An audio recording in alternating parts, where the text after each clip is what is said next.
All right, so we got Aurian with us here from Kraken. I'll give a quick overview who I am. So Nick Smart, forward deployed engineer here at Collide, started back in May. Background in geophysics and GIS. Was at Chevron for 5 years. Yeah, I'll go. Aurian Norouzi. I am working midstream commercial at Kraken. I've been there for 7 years now. I started in like production accounting and reporting, and then got into more of the midstream ops and commercial world, and that's where I live now. Thanks. So Kraken was one of the first projects that I took on whenever I started here at Collide. It'd be great to hear, Aurian, kind of your background, this initial use case at the midstream contract review. What did that look like before Collide? What did your day-to-day look like? How much time did you spend on that process? Yeah, so really we started off, our CEO was interested in getting into the AI game, and so we got with Collide and basically got a couple of our key members that work on some tasks to brainstorm ideas that we could maybe hit the ground running with. And so one of the tasks that I thought of, or the use case, was our midstream contracts, specifically focus them on the scope of just our gas gathering and purchase agreements, and putting that into Collide, doing everything they said, chunking, vectoring, and being able to ask questions and chat with it. Basically, the way that would work right now before Collide, was all of those agreements are just in a file explorer structure, saved in however we've come up with our precedent of saving contracts and agreements and drafts and partially executed copies and fully executed copies and everything like that. And you just have to basically follow the maze and find the agreement you're looking for, and maybe go through 5 or 6 different agreements until you finally find the one that has the info you need. What were some sample questions? Like if someone's like, "Hey, Aurian, can you go X?" Like what would that request look like? Yeah, a really good one is, and something I've pressed on a lot, we've worked a lot on with Collide, is analyzing dedications and acreage dedications in contracts. That's a big part of why the contracts are made in the first place, or one of the main exhibits. And so a question I might get is, we need to tie in some new wells to a gatherer.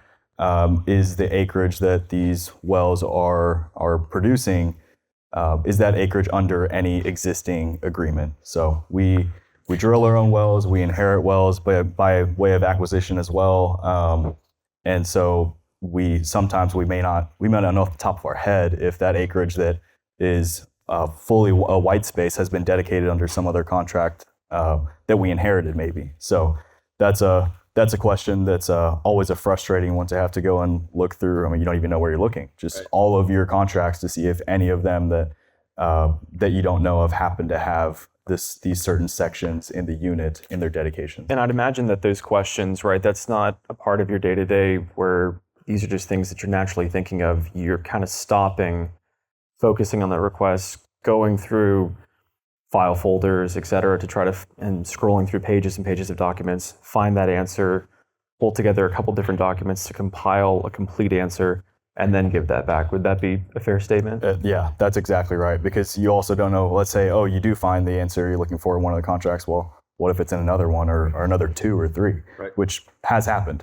And so that's, I mean, a segue into that Collide has been able to do that is say these agreements show the section you're looking for under this certain amendment, this original agreement, and give you the exact answer you're looking for. Yeah.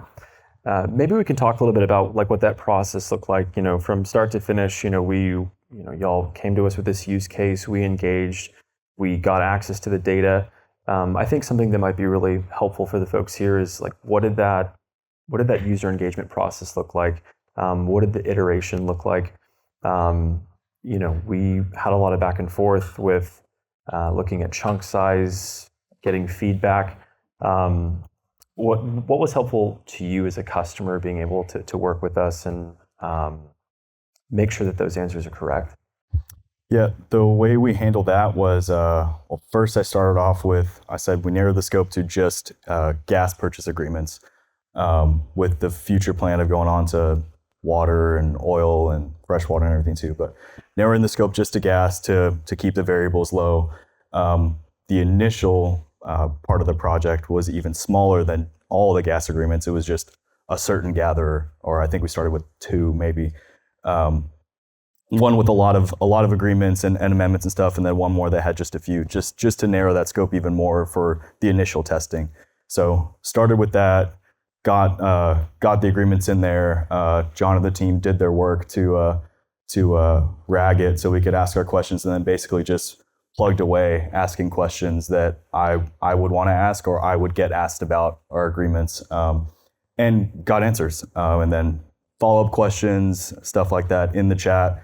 And then having the communication with Collide after asking these questions and getting answers on the feedback that was provided, that I could provide.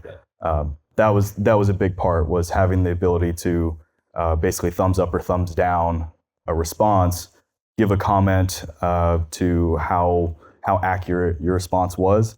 And then afterwards, we can look at this whole log, because I can't remember everything I've asked and the good and bad answers I've got. We can look back at the log and see which ones are good, which ones were bad, and figure out how to fix them. I mean, I have to give you all a ton of credit. That was incredibly helpful for us as we're going through. We're trying to improve the product for you. You taking the time to give that feedback was incredibly helpful for us as we helped to drive and improve the product.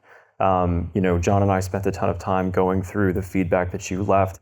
And we were able to really diagnose further, okay, this is the feedback that Aurian's giving. Let's group and chunk the pieces of feedback that we're hearing and ask questions about, okay, these seem like overlapping like opportunities for us to improve. Where do we start? One of the top ones was you were limited to only like 3 results, right? And so that was something that we thought, okay, we need to go back and expand this to where you're getting all of the relevant items. The other was the chunk size, right? John mentioned that earlier. We were able to sit down and review and say, okay, how do we give Aurian even better answers over time to give more relevant documentation, sift through things that might be relevant but wasn't really at the core of what you were asking. So I have to give a ton of credit to you for like being a great design partner in that way. And that's also led into other use cases. Maybe we can talk about those for a couple of minutes as well. Yeah, for sure. Which ones do you want to get into? We'll do the stripper well first. Sure. Yeah, so like you said, that this project has led us to see the way that efficiency can be improved by utilizing Collide. And so the Collide team was interested in doing workflow optimizations or automations. And so I got with my team and asked them, I posed the question, what are the most frustrating, frictional workflows that you guys have that just piss you off to do them every day or every week when you have to do them? Because let's stop those. Let's make your life easier and happier. So, sorry, thank you. They came back with a few that we're working on. One of them that I think the team's pretty close with is stripper well applications to the state of North Dakota.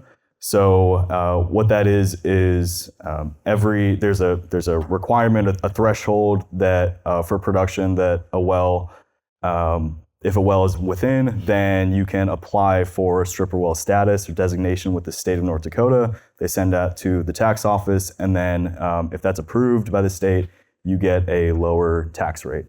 Well, what it takes to create those applications is first figuring out which wells are even applicable to be able to apply for this exception. So we kind of figured out that part, just a simple Excel model that we just refresh with production numbers, and then we get the list of 5 to 10 to 15 wells that month that we can apply for stripper well status on. Well, it's the step after that was cumbersome, and that is because every single one of these wells that you identify this month needs a unique, well, not unique, but an individual letter application sent to the state, and this is a physically mailed letter.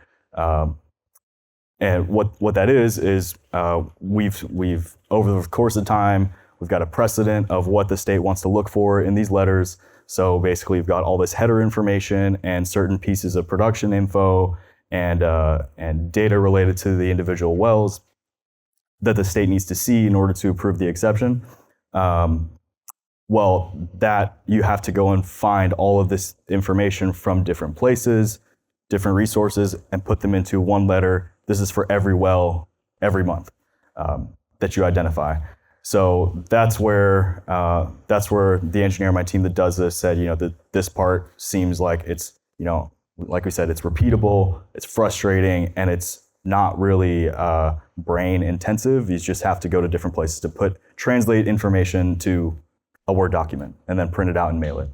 So we went through this workflow with Collide, and it seems like it's a perfect use case for the workflow automation. So now I think we'll get to the point where we can just input the list of wells and maybe a couple other pieces of information that are already in our Excel workbook, input that into the workflow automation, tell it to spit out the applications, and here we go. We can download the applications that we need and mail them, or even have a mail service mail them directly for us, just with the click of a button to approve them. Yep. And I think this is really a great testament to the slide that Todd showed last, where we want to start small, right? We had great success with the marketing contracts. Aurian did a great job of asking his team, what else is pain in your ass? What else can we try to fix for you? And starting with something that seems small and insignificant, but over time, the more of these smaller, tedious use cases that we collect, these small wins add up really quickly. And long term, we see that there's going to be a ton of continued opportunities that are going to kind of continue to pop up. Aurian's become very well versed with what we're building here at Collide. We were over at Kraken this morning talking about additional use cases with their land group. One thing that, Tom, you might be interested in, the third-party forecasting tool, the mapping integrations with that. Maybe we can talk to that one a little bit more as well. Yeah, so that one is a task that I've done in the past, and another one of the engineers on my team does now. It's basically getting information from a couple different places. One of them being our forecast output from Aries is what we use, and then also our development map that comes from the reservoir development team, and basically putting that information together to create a schedule of wells with IP dates, and then a volume forecast as well. And this is on a call it third-party or partner gatherer or purchaser basis. So the idea is we send our partners forecast updates every quarter, every month, depending on how much work we're doing with them, so that we can have intelligent conversations about what to plan going forward. So the way it's always been done is we get the volume forecast and we put that into the format that we're looking for, with only filtered to the wells that are potentially going to this gatherer. And then the other piece of it is what's important to them is their pipeline companies. They need to come and connect to these wells, where they need to know where the wells are going to be located. And we're talking about PUDs. These are prospective pad locations. So we have to assign prospective locations to these pads, which are, in this stage, for things that are further on in the timeline, they're very arbitrary. You just look at where your unit is, and our development team kind of just throws a marker on a map and calls that good until it gets into the scoping stage. But those initial pad locations are still important. There's a little bit of work that goes into them, so that's the first pass that we want to have the conversations with the midstream companies about. So that process of getting those locations into a table of STRs, section township ranges, and quarters for them is very tedious, because we just manually, through human input, look at the map, find the prospective pad, find the section township range and quarter of it, and translate that into the table. Very man-hour intensive process that's very frustrating when you talk about some of our gatherers that have hundreds of wells perspective in our drilling program that we want to talk to them about.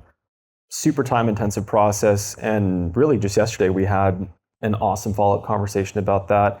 where Aurian and I were talking about the potential to automate this process, very similar to what we've done for the regulatory workflow. Take information in different Excel sheets or XLSB files, and then port that over to the respective locations and see if we can read these PDF files that were generated through Spotfire, and then these well pad sites were manually added on using PowerPoint. So the question that I had for Aurian was, okay, well, where is this PDF being generated from? He says Spotfire. I'm like, okay, where's the source of these PDFs? I'm sorry, where's the source of the well pad information? And this was manually edited in a Word editing processor. PowerPoint, yeah. And so the follow-up question was, okay, well, let's try to dive deeper and explore and see if there's a way where we can add spatial data and have these well pad locations added where there's more metadata associated with it. And then rather than us trying to go scan a PDF document and have there be document intelligence to read through all this information and parse it out, if we were to use the origin document, so whether that's a shapefile, whatever format we need to pull from Spotfire, what if we use that as a reference instead, which seems to be like the path that we're going to be using moving forward. Yeah. So just investigate into this workflow some more with the development engineer. Come to find out, he's actually doing like half of this process already in a GIS software, and just not doing the rest of it in there, so to where we then have to use the maps manually. So basically, that spurred a conversation of, well, can you basically complete this task to the end, which means placing the prospective pad location markers into the GIS as well. So I can just take that, give that to Collide, and then Collide can use this map file to create the forecast that I'm looking for. So I guess just to point to that, just thinking about the workflows can make you figure stuff out that you didn't know before. Absolutely, and helping to, small step that he takes that's going to make your life and our development process much easier.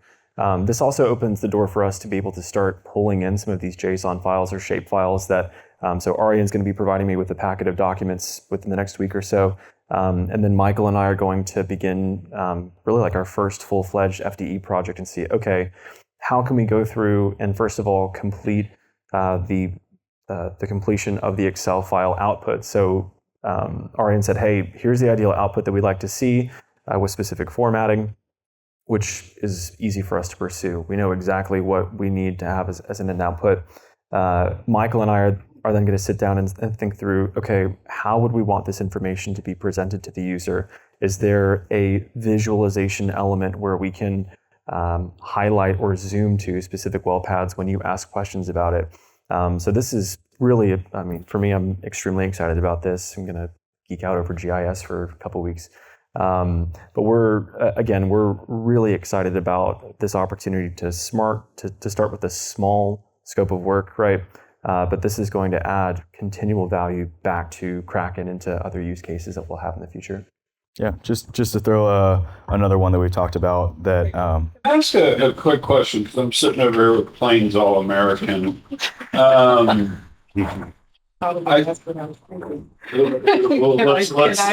see if I do and if not, then ask your question.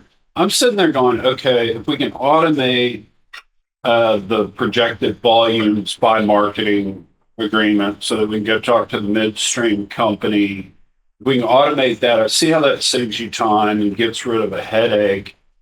Does it become a constructive tool in being able to iterate with the midstream company? If Plains goes, hey, I can't take all those volumes.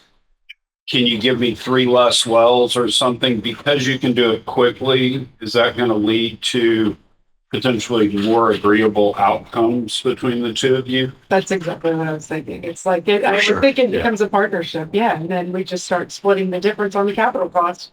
We're both saving by getting more efficient, right?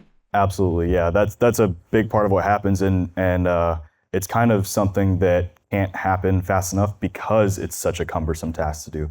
But it's usually the opposite. It's not taking less off. It's more of, hey, we can do more out here. Do you have anything else over here too?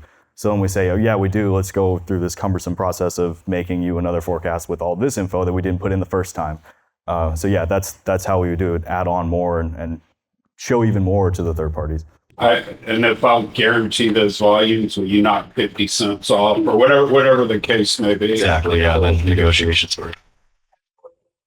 For sure. Any questions?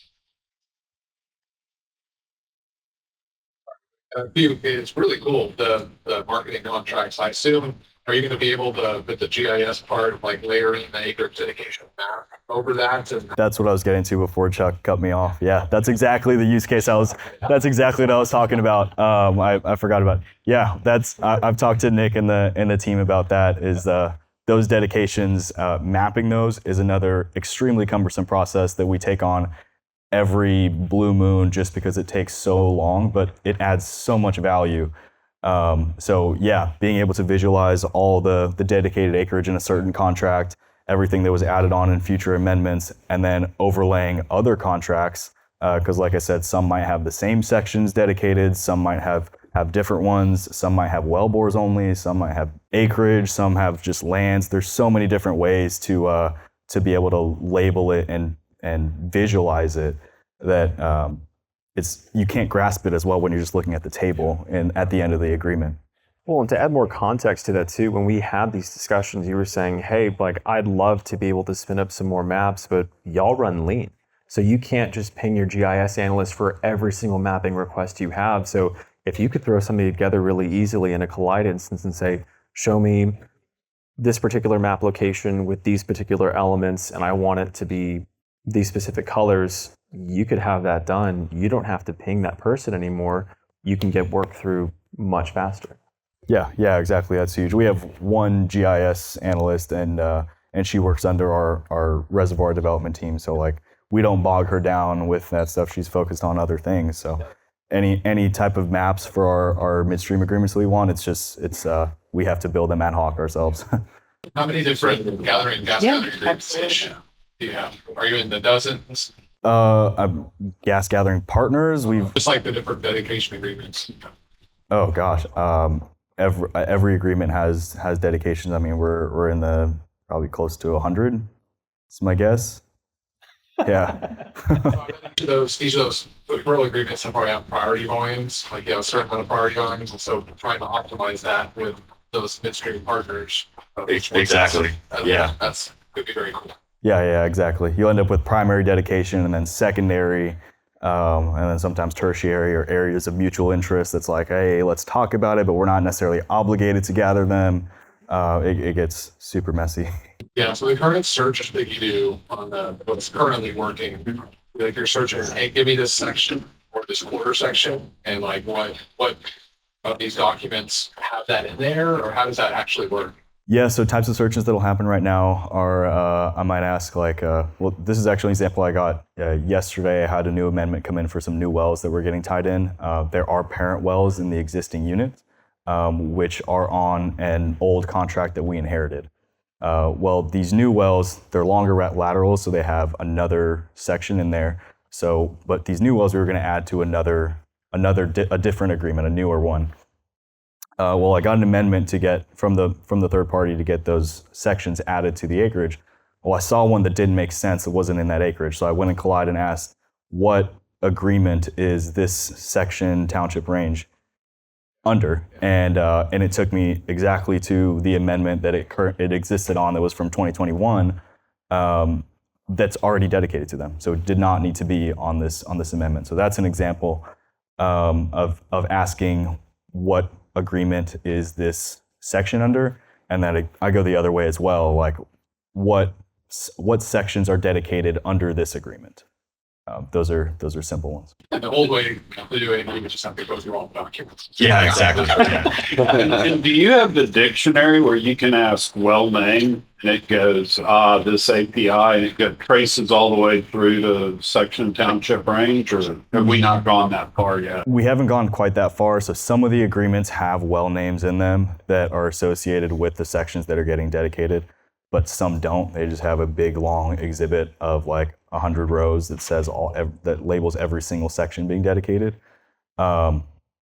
So we haven't done quite yet. We've talked about it, but we haven't assigned the metadata of unit sections, spacing unit sections to wells yet.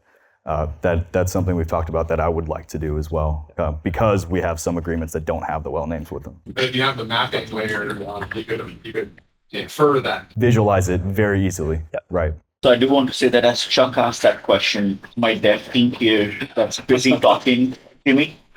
Yeah, my dev team just looked at me just with a eye roll and a smile like, oh great, now we have to kind of build this like by tomorrow as well. Awesome. We're demoing GIS stuff at happy hour. So look at that.